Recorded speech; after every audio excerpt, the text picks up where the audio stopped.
Olá, meus amigos, a partir de hoje estaremos dando início aqui a uma série de entrevistas no programa Personalidade com os candidatos a prefeito de Paço do Lumiar. E hoje a nossa primeira entrevista com a Carla Maria, que é pedagoga e empresária. Carla, prazer tê-la aqui no nosso programa. Satisfação de estar aqui somando com vocês nesse projeto que é de interesse de qualquer político, essa abertura para que nós possamos estar expondo todas as nossas propostas, né? Uma vez que essa campanha ela é totalmente diferenciada para as mídias digitais. Saudar você, telespectador, todo o meu corpo de pessoas que me acompanham no Partido PSC e os meus queridos candidatos. Muito bem, Carla. Primeira pergunta. Por que você quer ser prefeita de Paço do Lumiar? Bom, essa necessidade, Wagner, ela partiu do anseio, né, de eu, enquanto moradora, há 39 anos do município, perceber na prática todas as necessidades e ser um porta-voz em relação a todas essas demandas que ocorrem no nosso município. Agora, Carla, você é filha de Josemar Sobreiro, né? Josemar já foi prefeito em 2012 e 2016. De alguma forma você participou dessa administração? Não. Eu milito, na verdade, na política partidária há 25 anos, né, nas articulações políticas, coordenando aí as campanhas eleitorais do meu pai. Não participei, uma vez que nós temos uma empresa, né, nós prestamos serviços na área de educação, que é o Centro Educacional São Francisco de Assis, e você sabe, Wagner, quando a gente não rega a nossa planta, é bem complicado. Então, eu optei por ficar na nossa empresa e o meu pai e a minha mãe, a professora Ivone, na administração pública, assumindo aí esse grande desafio de gerenciar o Paço do Lumiar. Maravilha. Carla, eu vou começar aqui falando de situações, de problemas, coisa que você conhece, educação. Qual o seu projeto para a educação em Paço? A gente sabe que Paço do Lumiar, principalmente nesse período da pandemia, né? Aliás, não só Paço, o Brasil inteiro está sofrendo até hoje com a pandemia, e a maioria dos seus alunos sem aula. Paço do Lumiar até é diferente, porque está tendo aula, de alguma forma, via televisão, né? Estão dando um jeitinho lá. Mas quais as suas propostas exatamente para a educação de Paço do Lumiar? Não a educação, aquela educação simples, uma educação, você sabe que você tem escola, você trabalha com educação na verdade, privada, né? Mas qual é a sua proposta para a educação pública de qualidade na cidade de Paço do Lumiar? Bom, se você me permite, complementando a tua fala, Wagner, eu vejo que eu sou a única candidata a prefeito que, lá de Paço, que tem essa preocupação, porque os mais de 100 lugares que eu ando passando no município, eu sempre gosto de esclarecer e fomentar o pensamento do cidadão luminense, até porque eu sou uma formadora de opinião. Mas é interessante, primeiramente, que a gente analise como está o país, né, perante essa situação atípica, né, que nós estamos passando dessa pandemia. Então, o pós-pandemia, tanto para a administração privada, como principalmente para a pública, requer alguns olhares diferenciados. Por exemplo, esse auxílio emergencial que nós estamos recebendo, alguém vai ter que pagar a conta, né? Então, a União, ela virou uma grande bolha. Em 2021, os próximos gestores, eles terão que ter esse critério e, acima de tudo, técnica de como gerir um sistema que já vai estar sucateado, falando aqui do município. Então, é uma preocupação muito grande. Na educação, não fica para trás. Nós tivemos aí, há 17 anos, o Fundeb, né, que, graças a Deus, nós conseguimos, foi uma vitória da educação, a aprovação, que veio, de fato, fomentar uma parte da lacuna da educação básica brasileira, uma vez que os municípios, o que compete aos municípios, gerir, de fato, a educação infantil e o ensino fundamental. E o Fundeb, ele traz bastante claro, né? 40% destinado aí para esse ano de 2020 até 7, 8 anos, que nós possamos, de fato, olhar a educação infantil. Então, falar de educação é algo muito complexo, né? Principalmente nesses dias atuais. Mas nós temos aí vários projetos. Um deles é através de uma concessão de um acordo técnico com a Corporação da Polícia Militar, trazer para Paço do Lumiar 2 escolas militares em tempo integral, claro. Uma da Polícia Militar e a outra do Corpo de Bombeiro. Além disso, fomentar também, motivar aquele profissional que está dentro das salas de aula, trabalhar em cima de algo que é muito preocupante e que no nosso município está deixando muito a desejar, que é o plano de magistério. Né? E, além disso, também, se você está fomentando esse profissional que está lá, trabalhando nesse novo universo, dessa sala de aula invertida, né? Atendendo aí o ensino híbrido, que é uma metodologia que veio para ficar, nós precisamos, de fato, discutir muito. Porque ainda não ficou muito claro na cabeça das pessoas que são corpo de uma escola, que fazem a educação caminhar, como é de fato que a gente vai estabelecer. Levando em consideração, Wagner, que Paço do Lumiar hoje nós temos ainda, segundo o IBGE de 2019, nós temos aí 13.900 famílias em estado de miséria. Então, como você vai oferecer um ensino de qualidade que hoje, no caso, é o ensino híbrido, tendo que ter como ferramenta uma emissora, um computador, um Wi-Fi que preste, como é? Você vai deixar a desejar? Carla, deixa eu te perguntar também com relação às creches e às escolas comunitárias, né? Você falou aí da educação de modo geral, mas a questão da inclusão das creches e das escolas comunitárias nessa tua ideia? Então, as creches e a educação infantil fomentada aí pelas escolas comunitárias, é muito bem lembrado você tocar nesse assunto, porque até 2015, 2014, nós tínhamos aí 8.000 alunos, né? E quando o município, nesse período, né, chamou, reconheceu as escolas comunitárias, dando autonomia para que elas viessem nessa parceria, nós pulamos para 22.000 alunos, né? Mas veja você, como então trabalhar esse ensino híbrido com uma criança de 0 a 3 anos ou de 3 a 5 anos, né? Como é que a gente vai pegar a atenção dessa criança? Bom, aí tem que ser de fato... Lúdico, né? Uma metodologia que seja lúdica, né?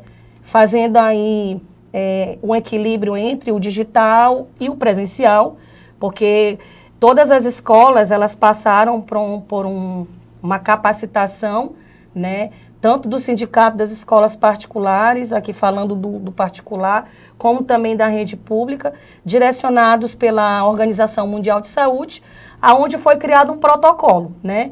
Esse protocolo, o correto, do ponto de vista legal, seria tanto a comunidade, como a prefeitura, como as outras instituições particulares participarem ativamente.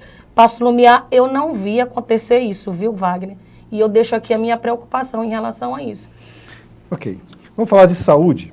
Olha, eu peço até que você seja um pouco mais rápida, porque a gente tem aqui 13 assuntos para tocar, e a gente só tratou de um até agora, né? Claro que o assunto de educação é um assunto, né, realmente difícil de tratar. Mas saúde. A saúde de Paço do Lumiar melhorou um pouco, né? Já vem melhorando há algum tempo. Quais as suas ações para melhorar ainda mais aí a saúde do município? Importante ressaltar que Paço do Lumiar não tem até hoje uma maternidade. Isso, ninguém nasce em Paço do Lumiar. Tem 120 mil habitantes, mas ninguém nasce em Paço do Lumiar. Há muito tempo. Qual a sua proposta para a saúde? Bom, você colocou uma coisa interessante. Vamos num jogo de futebol. Um time, quando está bem, a gente não mexe, né? Sim. Bom, a compreensão que nós temos em relação à saúde é redirecionar e ampliar a rede básica primária.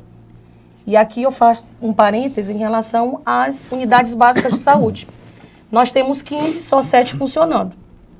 Então nós passamos... Mas isso já há algum tempo. Na época do seu pai, quantos funcionavam? Ele entregou 15 unidades básicas. Quantos funcionavam, Carla? Só funcionavam 6. Pois é, vamos lá. Só funcionavam 6. vamos continuar, vamos embora. Mas aí você pode visualizar na prática que 7 não funciona. Sim, Isso é continua fato. não funcionando. Ele entregou e não funciona.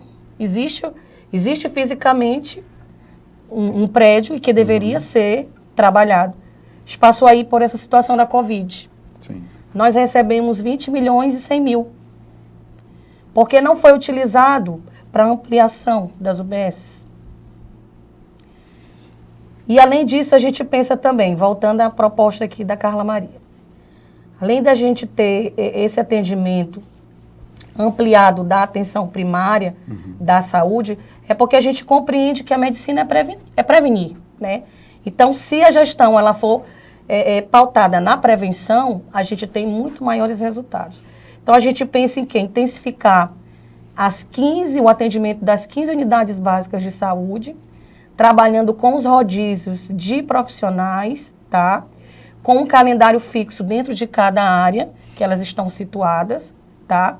Além de capacitar e motivar aqueles profissionais que são invisíveis numa gestão, que são os agentes de saúde. Você me falou no rodízio de profissionais, né?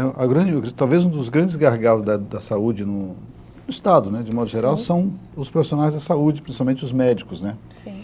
Você falou em rodízio de profissionais e talvez de médicos, né? Como funciona isso? Porque quando você tem... O médico ele quer trabalhar X horas e quer receber um salário, né, bom. Sim. Dá para fazer rodízio com esse médico mesmo, ele tendo 10 empregos, né? Como ele tem que ter para... Porque geralmente o médico tem no mínimo 5 empregos, né? Bom, ele Um tem... em São Luís, um em Passo Mel, um em Ribamar, 2 em São Luís e um na rede privada. Como fazer? Bom, todas as unidades... Nós temos escassez de médicos. Sim, eu sou ciente disso. Principalmente em Passo, né? Que ninguém quer ir para lá. E não é de agora não, é de muito tempo. Mas é viável, nós já fizemos um estudo, tá? Como eu falei anteriormente, através de um calendário fixo, trabalhado tanto com a comunidade como com o próprio profissional. Ele não vai sair de Passo. Passo Lumiar hoje tem mais de 110 localidades. Mas nós temos 15 unidades básicas de saúde com endereços fixos. Então, ele vai ser contratado pela gestão para trabalhar para o município de Passo do Lumiar. Então, seria inviável se eu contratasse ele para Passo e, de repente, tivesse que jogar ele para São José de Ribamar. Então, nesse estudo que nós fizemos, inclusive até ouvindo alguns colegas de área, tanto da parte de enfermagem como da própria medicina, nós decidimos, então, defender esse projeto, né? Porque, olha só, uma reclamação que a gente escuta muito no município todo, principalmente o pessoal da zona rural, né? A zona rural representa hoje 35% do município. Como é que algum indivíduo sai do Iguaíba, do Mojó, do Porto, da Manhoba, e ele tem que chegar 12 horas na unidade mista para que ele possa marcar uma consulta? Então, nós pensamos também nessa demanda, ao ouvir isso da população, nós pensamos também em criar um aplicativo de um call center, aonde, na própria unidade básica de saúde, não é preciso o morador daquela comunidade se deslocar até o Maiobão para resolver uma demanda local. Entendi. Tá? Além disso, outro ponto negativo que a gente tem, e eu vejo até que é no estado todo, é uma coisa tão invisível, mas quando eu cheguei na casa da Dona Maria, lá no Mojó, ela me disse, só sente quem tem dor de dente. Então, nós pensamos aí na criação do NEL. Por que não trabalhar num ponto do município, mesmo que à distância, o atendimento 24 horas para um odontólogo? A gente sabe que propor é uma coisa muito fácil. Sim. Eu proponho todo dia para o cliente, olha, vou te fazer isso, aquilo, propor. Você sabe que na prática não funciona exatamente assim por certos motivos. Mas bacana, que bom. Agora vamos lá, vamos tratar, nós temos muita coisa para tratar ainda aqui, vamos tratar de infraestrutura. Coisa bacana, infraestrutura é um negócio que eu gosto de falar, porque infraestrutura, todo lugar precisa, mas lugar para ter é muito difícil, né? São Luís, Passo Mel, Ribamar, Raposa, é difícil. Mas vamos lá. Infraestrutura. É o gargalo de qualquer de muitas gestão, administrações. Né? O município de Passo Lumiar, talvez seja aqui na ilha, né, o município que mais cresceu com as invasões. Tá? Invasão espoca para tudo que é lado. Agora está crescendo com os condomínios, né? Vem aí os condomínios agora e está crescendo. Como fazer para suprir a infraestrutura de asfaltamento, em ruas e avenidas, né, desses bairros? Você tocou num assunto que é problemático de anos, né, dentro de Paço do Lumiar. E que é uma preocupação também na nossa gestão. Em relação à demarcação territorial, né? Sim. Hoje nós não sabemos de fato onde Paço do Lumiar começa, onde Paço do Lumiar termina. Por exemplo, se você chega lá na comunidade da Pirâmide, você vai encontrar com o quê? Com metade da população eleitores de Raposa, outra metade de Paço do Lumiar. E ainda tem um pedacinho que é Ribamar. E ainda tem um pedacinho que é Ribamar. Então, isso é uma questão realmente que eu me preocupo, não é de agora, e eu não vejo ninguém debater. E aí isso impacta diretamente na infraestrutura. Isso aí já é a questão lá do que se discutiu durante muitos anos, né? Já existe a lei, que é a metropolização da ilha. Sim, e que eu sou a favor. Que tem que fazer essa metropolização para você poder saber os limites de cada município e saber como agir em cada desse município. Com certeza. Para quem não sabe de casa, é uma informação, a metropolização é uma maneira, é como se você criasse uma nova entidade da federação onde geria problemas limítrofes, né? E nos municípios onde tem os limites de cada município seriam resolvidos tais problemas. Vamos continuar, Carla. Então, aí... Um minuto para a gente ir para o próximo bloco. Vamos lá. Nós não sabemos... Nós conhecemos a realidade que o asfalto é muito caro, né, Wagner? E a burocracia também, de se conseguir esse asfalto. Uhum. Tanto via emenda parlamentar de deputado, como pelo próprio fundo de participação. Mas é interessante aqui nós colocarmos que o nosso município, para quem não sabe, talvez telespectador aí de casa não sabe, mas nós temos 10 empresas em Paço que trabalham com confecção de bloquetes, com construção de portes, fazendo lajes, que pode ser trabalhada uma parceria com a gestão pública, de que a gestão do público com o privado. As PPPs. Participação, é preciso que o gestor ele tenha um olhar diferenciado, fomentando a empresa local. Cara, eu vou dar uma paradinha aqui, nós vamos voltar aqui nesse assunto da infraestrutura, que a infraestrutura é um negócio muito complexo e amplo, né? A gente vai voltar já conversando aqui com a Carla Maria, que é candidata a prefeita de Paço do Lumiar. Estamos falando agora, nesse momento aqui, da infraestrutura, né? Nós temos aqui vários assuntos para tratar ainda, viu, cara? Temos que correr, porque nessa entrevista não dá tempo de a gente falar. A gente tem 1 hora para fazer essa entrevista para todos os candidatos, tá bom? Iniciando hoje, todos os dias aqui, 21 horas, tem um entrevistado para você conhecer melhor o seu candidato. Voltamos já em 2 minutos.